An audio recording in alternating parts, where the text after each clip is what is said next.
Senate procedure is complex enough that talking about it often trips up even senators who have been around here for several years. Reporters writing about the so-called filibuster often looked to past reporting to get their bearings. In doing so, they perpetuate a conventional wisdom that is false or even misleading. It is common around here to refer to the cloture motion as the Senate filibuster. I want all my colleagues to know that I'm guilty of doing this sort of shorthand all the time, and I tell myself I ought to not be making this same mistake.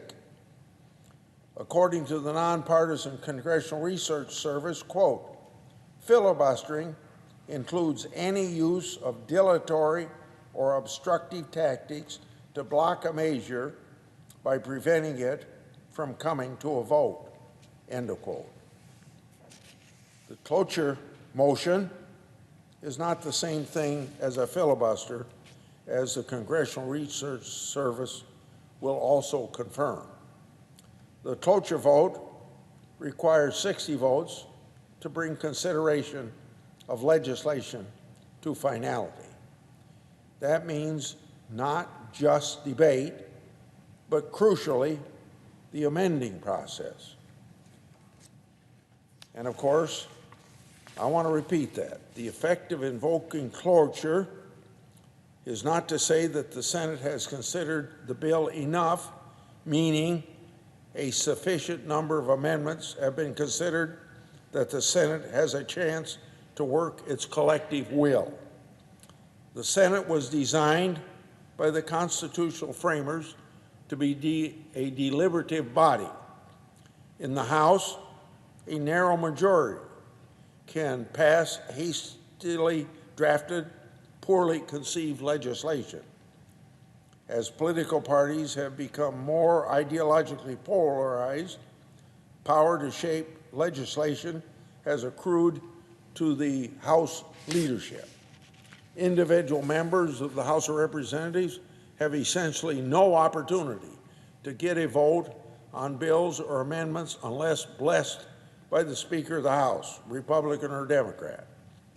The House Rules Committee, filled with partisans loyal to the Speaker, will draft a very special rule for considering a specific bill, and that's possible to detail the number of amendments, if any, allowed to be offered. Members of the majority party in the House are expected to vote for their party's rule no matter what. The Senate is supposed to be different.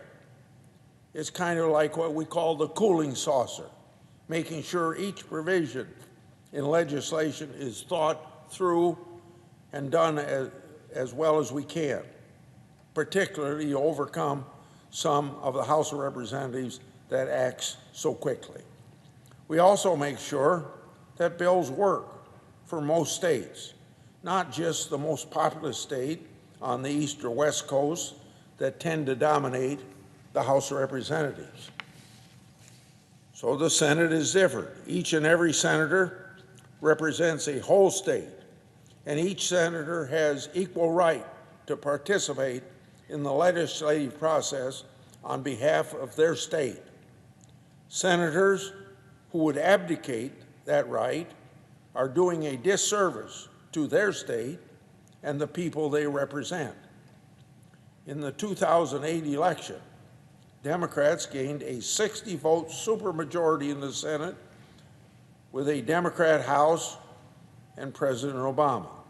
As such, the Senate during those 2 years tended to act kind of like the House does on process.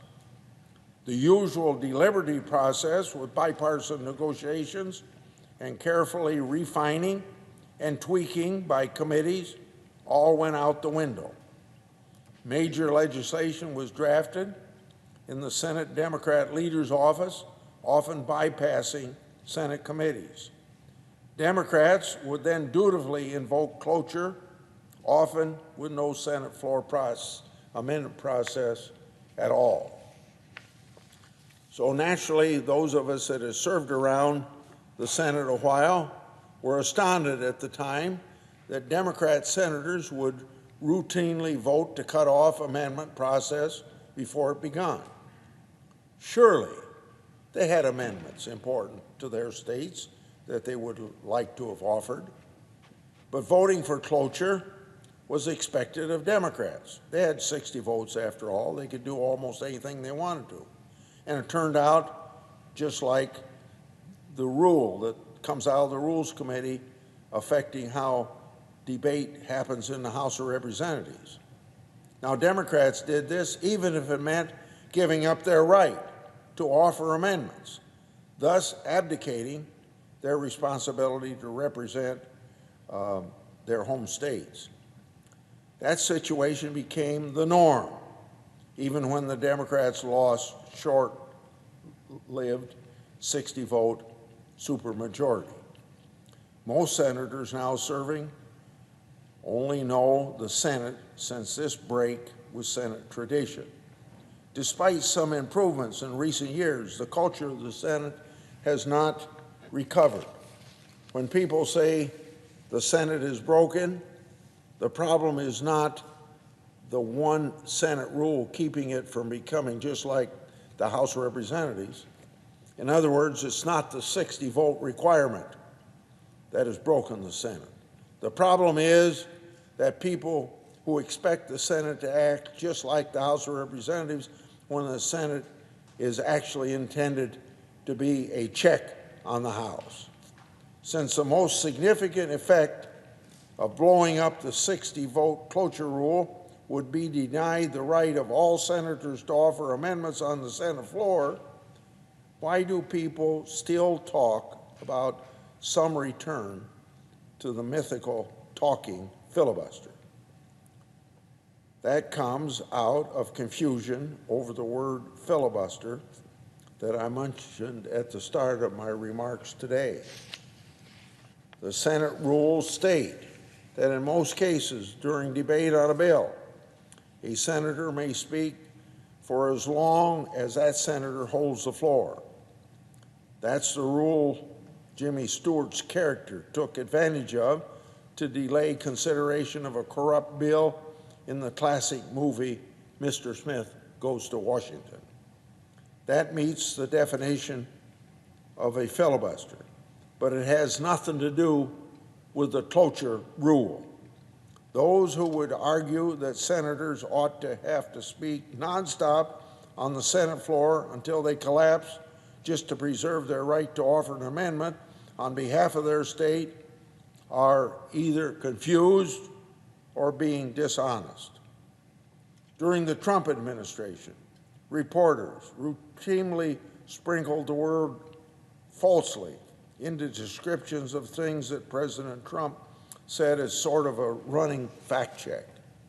Reporters ought to revive the practice of using the word falsely when President Biden and other Democrats make demonstrably false statements. This issue, of course, would be a good place to start, and do it this week. Any reference to some non-existent, totally mythical age of the talking filibuster ought to have a disclaimer that no such requirement ever existed for a 60-vote cloture rule. As I mentioned, conventional wisdom about the filibuster has been distorted by confusion and perhaps intentional shell games. For senators or reporters to truly understand this issue, I urge you to consult the nonpartisan Congressional Research Service as your main source.